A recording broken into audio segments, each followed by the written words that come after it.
Alright. Big disappointment here.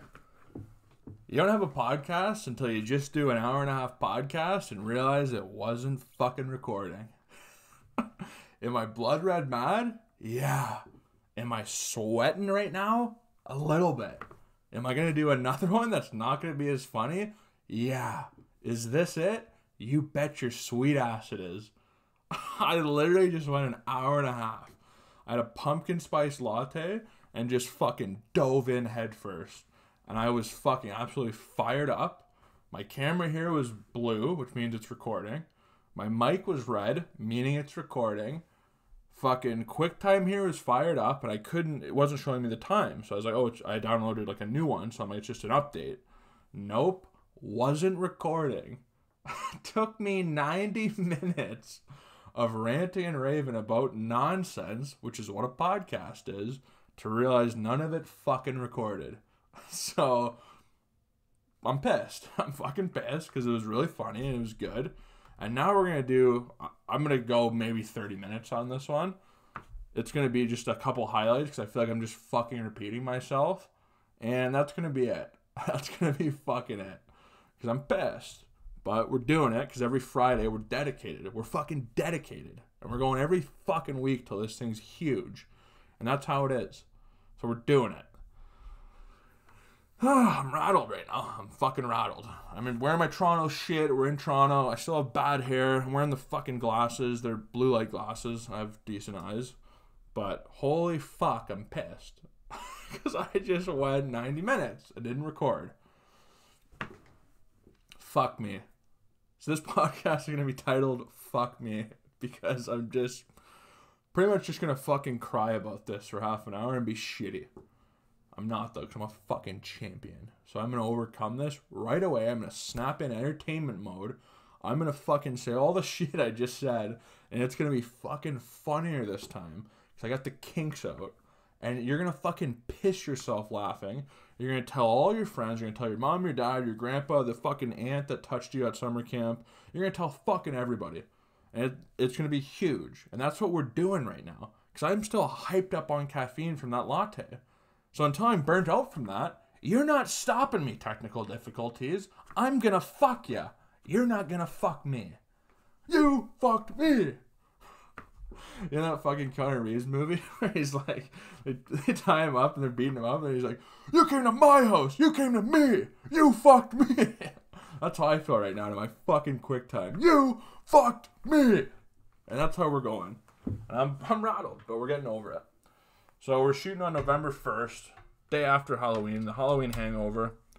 I ate all the fucking candy on the planet. The problem is I was handing out the candy, so I fucking, every two I gave out, I took one back. And I'm fat. And that's how it goes. And that's how Halloween is. And the problem with Halloween is, if you're older than like 10, don't come out. Because you're an annoying child. There's cute little kids, like there's a Brown family that showed up and they're Black Panther and Captain America and they're all fucking cute. Hey, can we have candy, trick or treat? Here's all the candy, take it all. I love you. You're cute, you're having a fun time, everyone's great. Then there's these shitty kids who show up in a fucking cow outfit with their udders, banging on your door. Hey, open up! Fucking ring the doorbell 20 times. Dude, I'm 5 feet away, I'm coming. What do you want? So I fucking crunkle their candy up and throw it in their bag, tell them to fuck off. Hate those kids. And I can't fucking imagine how annoying I was at that age because I was in trouble literally all the time. All the fucking time I was in the principal's office or on detention. And a distinct memory I have was one time, because my dad used to let me watch movies like way before I should have watched them. Make sure we're recording. We are, thank God. Not doing this a third time. Because I'll kill myself if I do it a third time. Because I'm already pissed. So you're getting a fired up, pissed version of me right now. Which, hopefully it's good. If not, who gives a fuck? Nobody's watching it. We're just getting the experience. Brick by brick. Salt to the fucking earth. Dave Portnoy. But, we're waiting in recess line. My buddy Colton, he's fucking with me somehow. I don't know what he was doing, but he was fucking with me. So I go, you're a cocksucker. I called him a cocksucker. And then he like cried and told on me because he's a rat. He ratted me out. He's Tekashi 6ix9ine of fucking third graders. So I go to the principal's office, and, you know, we're sitting there, 2 little kids, we're 10, we're probably cute as shit with our little bowl cuts. And the principal goes, Jake, what did you call Colton at recess today? And I go, I called him a cocksucker. And I distinctly remember the principal. I went to a religious school, Central Baptist Academy. It's pretty much a cult. So this guy literally was sitting there going, he was holding in the laughter because he couldn't laugh. But at the same time, can you fucking imagine seeing a 10-year-old say cocksucker? You're laughing. A little kid swearing is funny. And I was a naturally funny person even at 10. So he's, well, the thing is, Jake, you just can't say that, right? So just apologize to him and don't do it again, you know? But inside, I know inside he's howling. He's just going to go home and tell his wife, and they probably talked about it for a fucking year, and it was hilarious. I got pit stains. Oh, look at the pitters on the kid. Look at the bicep, too. Impressive. I wasn't sweating during the first podcast. Now I'm all fucking, I'm cutting weight, getting the sugar out of my body, getting shredded, getting stage ready to fucking compete. But, yeah, Halloween's an interesting one. I didn't get to celebrate it as a kid, so I feel like I relish it more now. But, you know, it's tough. What else is going on Halloween? Oh, people are hooking. People are Halloween hooking. If anybody has me on, like, Instagram and follows the group chat or anything, well, it doesn't follow. I guess you have to be in the group chat. So the 10 people in the group chat and the 2 of them that watch us will laugh. But there is this chick from our local town here, not in Toronto, in our local little small town of Brantford, Ontario, Canada. And she has fake tits. And she goes to the gym and she has a joke of an ass. Her ass is this big. And every time it walks by, I tell myself, Jake, don't look, don't look, don't look. And I look because I'm a pervert and I can't help it. If there's a giant ass and it walks by me, I'm looking. I'm looking and you're hooking. So she posted a fucking story of her. And she has like a little gerbil or some little mouse-like creature that's supposedly cute, which they're not. Get it out of your house. Don't be a fucking weirdo. Anyways, and she takes like, oh, how cute is my furry or whatever. And it's like climbing on a stack of $100 bills. You're hooking. You're a hooker. And that's fine. But like, how much to fuck you? Because you're hooking. And then later that night, she's at a hotel in Toronto, some fancy hotel, taking videos and popping champagne. You're a hooker. And it's not, and maybe it's just she's a hooker just on Halloween. Like, imagine this girl just, like, worked at Walmart as a greeter, and then, like, on Halloween, it was the only night of the year where she just became a full hooker. Like, she was so dedicated to the costume that she took up hooking. The Halloween hook. But it's crazy to see girls hooking, man. Just so openly like that, you know? I wonder how much it costs to... Because here's the thing. Everybody goes, like, oh, I don't pay for sex. You ever have a girlfriend? Because you do. If there's no more expensive sex in the world than a girlfriend. Well, I guess getting married, because then they're going to take half. But these guys, oh, I don't pay for sex, but I go and just, like, fuck chicks. No, you don't. You fucking pay. If you go and party and drink all the time, you're paying for Ubers, you're paying for fucking booze, you're paying for a hotel, you're probably buying other shit. And it's expensive. And if you have a girlfriend, you're paying for dinners, you're paying for dates, you're going driving everywhere, you're doing shit, you're buying her clothes, you're vacation, it's nonstop. Oh, had a mini heart attack? Cool. But you're literally always paying for sex no matter what you're doing. So to pay a hooker, team no shame. I haven't done it yet, but absolutely team no shame if you can afford it. I'm not a big strip club guy either, though. I'm more like, I like the chase. I like the hunt more than the kill in some aspects. Just like talking to a girl and laughing and getting to know, like, that's fun. Where if you're just like, here's $500 and you just fuck them, it's like, I don't know. Now what? You know, I'm not $500 short. You know, I paid for an hour. I used 5 minutes. I still have this hotel room. Like, now what? Like, what are we going to do the rest of the fucking... I feel like I'd feel very empty if I did that. But I went to a rub&tug once in Montreal, and that was an all-time moment of my life, I think. It might have been the greatest day of my life, even. It was for the GSP and Nate Diaz, when they were fighting in Montreal. We'd always go there during March break because you only have to be 18 to drink in Canada, like in Montreal. Maybe even 17. I don't know. It's like younger, though, because you have to be 19 regularly. So it's 17 or 18 in Montreal. So we'd always go up there and party. And, we were always huge fans of UFC, so we went to, like, watch UFC and party for the weekend, like, during March break. It was awesome.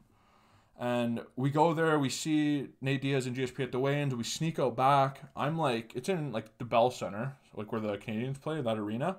So I'm like there's like the circle around the arena. I'm like a row or two back, we're trying to sneak down. And I see Nick Diaz, I'm like, fuck you, Diaz. Just being funny because I was 17. He gives me the scariest look I've ever seen. Just looks back at me like a tough guy in me. I'm like, holy fuck, like Nick Diaz might just beat the shit out of me right now, which would be incredible. If you a 17-year-old, if the headline was just 17-year-old get his ass kicked by Nick Diaz, what a weekend that would be. Incredible. But anyways, we go in there and we like snuck all the way into the octagon. So the security there was like just not doing anything. We go in the octagon and me and my buddy Rich are like, holy fuck, like we're in here. And then we hear somebody, hey boys, take your shoes off. We look, it's Mike Goldberg, the fucking guy who used to do commentating for the UFC, funniest guy ever. And we're like, holy fuck, did Goldie just tell us to take our shoes off? Like, this was wild. So we take our shoes off, and we start talking to Mike Goldberg about UFC in the octagon that GSP is going to fight in the next day. Fucking phenomenal. And then, so we talked to him for like half an hour, and then he leaves and, you know, whatever he had to go do.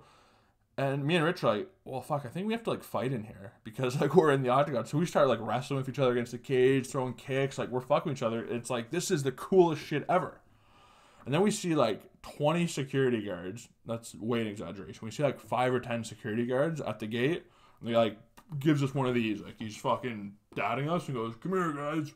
So we're like, oh, fuck, right? So we go over there and he's like, we know you're not media members. You guys are fighting inside the cage right now. Like, you're like little kids, which we were.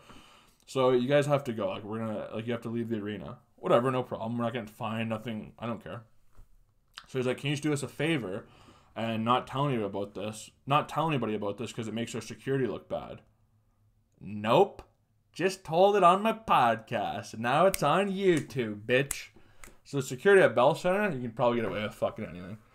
But, so we're leaving, and, like, there's some young security guard with us. He's like, that's fucking kind of cool how you guys just snuck in. We're like, yeah, it's awesome. We talked to Goldberg, and we see Goldberg on the way out. We're like, see you, buddy. He's like, later, boys. It's fucking phenomenal. So we're leaving that, and then we, like, literally walk by a rub&tug. So we're like, fuck, like, the day's kind of going in our way. Like, should we just keep it going and go to the rub&tug? So we're like, fuck, sure. Go to the rub&tug. We're fucking, you're at rub&tug, right? And, like, we're way too young for this. And, like, it's, like, the funnest moment ever. We write, like, fake names in the book. And they're, like, and whatever name Rich wrote in the book, he came up with the greatest name of all time and wrote it in the book. And we've spent years trying to figure out what the name was. And we can't fucking figure it out. And it still bothers me to this day. But he put an all-time fake name in the book. And I put, you know, whatever, Richard Bowman or something stupid. And we're in. So then they make us go to this room together, and we're like, fuck, like, I don't know what's going to happen. So they start bringing the girls in, right? They're like, okay, and not even names, just numbers. Like, okay, girl number 2, girl number 6, girl number 8. And then they leave, and like we're kind of like, okay, which one do you want? I'm like, I thought number 2 was high. I was like, I like number 2, but number 4 is kind of hot too. Okay, yeah. All right, I'll get number 2, you get 4. Okay, no, I kind of want 6 too. Oh, I thought 6. So we do that for a couple minutes. So the girl comes in, she's like, okay, come with me to the other room to Rich. So he goes, picks his chick. She's like, hey, who do you want? I'm like, okay, I'm going to go number 4. Great. Okay, well, there's a shower in the corner. So she's like, okay, go shower. So I'm like, oh, fuck, okay. So I walk over, I'm showering. Now at this point, I'm just absolutely brutalizing my dick. I'm fucking beating the shit out of my own hog at this point. Because in my 17-year-old brain, I think she's going to open the door and we're just going to start fucking. It's going to be a pure porn feature. So I'm like, holy fuck, like, I guess I gotta look good, right? So I'm just in there jerking off, right? I have no idea what to expect. And I turn around, she comes in, she's like, oh, yeah, like, you're already excited, eh? I'm like, I'm literally rock hard right now. She's like, okay, well, like, go lay down there. So she makes me lay down on my stomach, so my dick is just European at this point, just going up on my belly button. And I'm laying down there, and I'm like, okay, like, all right, this is what we do, I guess. We're playing very sensual music, you know. She's wearing she has very busty breast, but they're not quite out. Like, they're just kind of barely holding on there. It's good. I'm getting a great massage. Like, she's great. Going in, like, just my upper thigh, taint area. It's fucking phenomenal. And then she's like, okay, flip over. So now when I flip over, this is 10, 15 minutes later, I got Jackie Chan dick. I have the smallest dick in the world at this point. It's non-existent. So I'm like, fuck. I'm like, I have no boner. I've been laying on it. It's gone. It's just completely dissipated. I have a big clit at this point. So I'm laying over and she's like massaging me, like not even touching my dick yet. So I'm like, am I literally just paying for massage? Like this is horse shit. Like I'm getting upset. Inside though, I'm just holding it in. And she's like, you know, over me, like her tits are here and just massaging me. And I'm like, this is fun, but like I expected way more out of this. So then eventually, boom, the oil goes on my horn and she starts working the shaft. And she's playing with the balls, she's doing everything. It's a phenomenal experience. But even at that age, I was never like a super come quick guy. And if any chicks watch this that I fucked, they'll all disagree with that. But I was never a super come quick guy. And so she's doing it, but I'm like, I'm probably not going to bust from this, right? And then she goes, there's only 5 minutes left, sweetheart. And then that's when she starts the fucking voodoo on my dick. The fucking technique, or whatever she was doing. To this fucking day, I haven't felt like, I don't know what this girl, she has superpower. Her hands were her superpower in jacking dicks off. And I'm sure she has a ton of experience. I'm sure she's Russian and probably just came here for a nice job. But she's jerking people off now. That's her career. And she's beautiful. And I hope it works out for her. But she has a talent. She has a God-given gift. And she's worked on it. She's put her 10,000 hours in.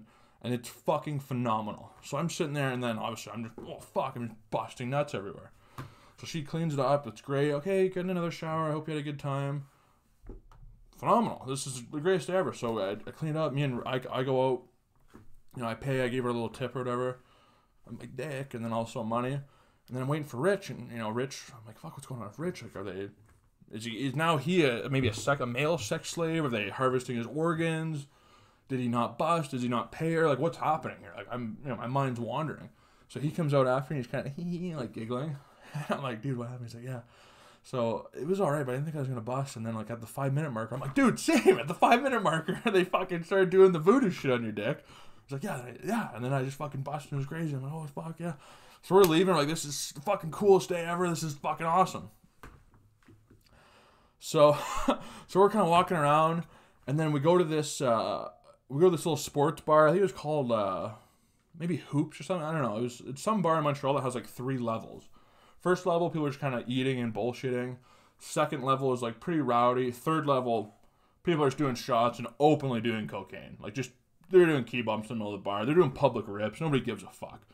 So naturally, we were the second level. We have a beer. We're like, all right, guys, we gotta fucking grow balls here. Go to the third level. And we were just in the octagon. We're huge UFC fans, so it's sick. Then we fucking got jerked off. Awesome. And now we're just at a bar. It's honestly the most lit bar ever. Like, everyone's just boozing, drinking. We have this old cougar waitress bringing us shots, and it's such a vibe. It's the greatest vibe ever. So we see these a couple dime pieces, like a table or two away from us, and they're kind of like having fun and stuff, and they're kind of looking over at us. So we're like 17, we're like, we don't even know how to wheel chicks, but I'm like, what would Charlie Sheen do in this moment? That's what I was thinking. So I go, hey, get the cheapest tequila shots we possibly can and send them over to them. Because I want to get them tequila shots, but, like, I'm not getting shots of Patron. Fucking relax. So she does that, and then right away they get the shots, they give us a look, raise their fucking shots, you know, come do shots with us. We're in. Absolute great icebreaker. So we go over there, we're fucking pounding shots with these chicks. That Drake song of Future, I'm on that good cushion, that song's playing. They start dancing on the table. We're drinking shots. Like, this is the greatest fucking day ever. So we're like, hey, where are you staying? They're like, oh, this shitty Best Western. I think we were at the Marriott or something, but Rich's dad booked the hotel, and he, like, travels a lot for work. So we got upgraded. They're like, oh, Mr. Sleafers, you're upgraded to a suite. So we have a suite in downtown Montreal, like a top floor suite. That's just, absurd. So we're like, oh, we have a suite at the Marriott. Like, come pregame with us. Not thinking they're going to say yes, because we're 17. And they're like, yeah, sure. Holy fuck, this is literally the greatest day of my life. So we leave, they go, you know, shave their pussies, get ready, do whatever they're doing. They come back to the Marriott, come up, we're drinking with them, we're partying. Like, these chicks were so hot, and we're like 17. The one I was with was a brunette, which I usually go blonde, but because blondes are always better. Don't even argue with me about this. If you're not blonde, fucking beat it. At the time, though, she's Polish, which is, any Polish chick knows her way around a fucking pole. And we're drinking, and then Rich is with this blonde chick, and it's fucking phenomenal. And then they're like, hey, we're going to this bar. I forget the bar name. I think it might have been called, like, Music or something. I don't know. Musique. I don't know. I forget. But so we go there. There's a massive line. earlier, I'm telling the story like a Quentin Tarantino story. Earlier in the day, we went there for lunch, and we, like, talked to this guy. He's like, come back at night, it's, like, super little, I'll, like, let you guys in. Sick. Not thinking that would ever happen. So we get there, massive line. I'm like, oh, I know the guy. We talked to him, like, a couple hours ago. These girls are like, oh, I don't know if these guys are going to, like, pull this off. We go up, hey, what's up? Talk to him. He's like, yeah, let's go. We get, like, all, like, me, Rich, 2 other guys, and then all, like, there's 5 or 6 chicks into this bar, and the guy gets us a bottle, like, puts us in a booth, or like, holy fuck, like, this is the greatest day ever. These chicks must be looking at us like we're fucking Johnny Bananas. We're the coolest people in the world. We're buying them shots, we get a suite, we're fucking, you know, getting into this club, like, we look awesome, and we're 17, so we kind of believe our own hype at this point. We're like, oh fuck, we're actually sick. So we go in there, and we're like we're hardcore making out with them. There's fucking fire shooting over the bar. There's like strippers on there. Like, it's a wild bar. It's a ton of fun. And then before you know it, Rich's chick kind of leaves the booth, and she's talking to some other guy. And then my chick starts kind of getting cold with me. And then she has to go to the bathroom. And then we kind of see her again, but it's kind of weird. And then it slowly starts fucking falling apart until there's just 4 guys back at our hotel room just sitting there going, I don't know what happened. I was wheeling out. I don't know what the fuck happened. I thought, no, but then she said, she knew that guy, but they were friends, and she said that was her cousin, and then, no. And there's just 4 frustrated 17-year-olds that are absolutely blackout drunk going, I don't know what happened. And the fucking greatest day of my life became the worst night of my life. And there's a fucking story and a half for you. How much time do we got there, Frankie? We're 21 minutes in with that one story. And I didn't tell that in the first pod, so I'm pretty fucking impressed. So we'll clip that and put it on YouTube. Remember that, Frankie? Put that on there. I'm going to go maybe 5 or 10 minutes. I feel like that story was pretty fucking elite. And I'm proud of myself. Well, what else do we got here? Halloween, bullshit. Okay. Oh, okay. How I just told that story in a Tarantino way. I have a fucking genius idea for a porno. Browsers, Pornhub, somebody hit me up and give me money to do this so I can win a bunch of AVN awards and be sick. I want to direct a porn movie called Tarantino X. And the movie starts with the cum shot. And then the credits roll, like the opening crawl, like a Star Wars movie almost. And then the story picks up, and it's all the different characters' journey that day. And the end, everything connects, and the end, you're like, oh, this is how it happened. And then the movie ends because you saw the beginning. And that's my idea for a porno. Hopefully nobody takes it of the 10 people that listen. But I would win all the awards. So Pornhub, somebody, let me make this fucking movie. Let me fucking make this Tarantino X porno. Big goal of mine. Holy fuck. Whew. Low energy, guys. We're burning out here. This is the second hour I'm doing this shit. And you gotta be impressed, guys who do like multiple pods a week. Holy fuck. The talking cardio is just insane. I'm coming up on 2 hours. I'm fucking pretty burnt out if you can't see it. So what's going on here? A lot of notes, a lot of bullshit here. Fucking Jack. Since I'm wearing the Toronto shirt, we'll get a little sports here. How fucking coked out is Jack Armstrong? People in the States won't know this, but people in Canada, there's like one of our color commentary guys, Jack Armstrong. He's older. You gotta love him. He looks like a fucking penguin. He's a beauty. But he has a catchphrase during a game. Like if somebody like throws, a dunk down or does something, he just goes, hello! And it's literally the most coked out hello I've ever seen in my life. And he's so fucking old, but he's not actually old. Like he looks like he's 1,000 years old. I'm gonna Google his age right now. Jack Armstrong age. If you Google a picture of this guy, okay, he's 56 years old. He looks like he's honestly, like I'm not even exaggerating, 74. Like he doesn't look a day less than 74, and he's 56. And there's certain people you can just look at and be like, that guy drinks every night and just does a ton of blow. And Jack Armstrong, hello, is that guy.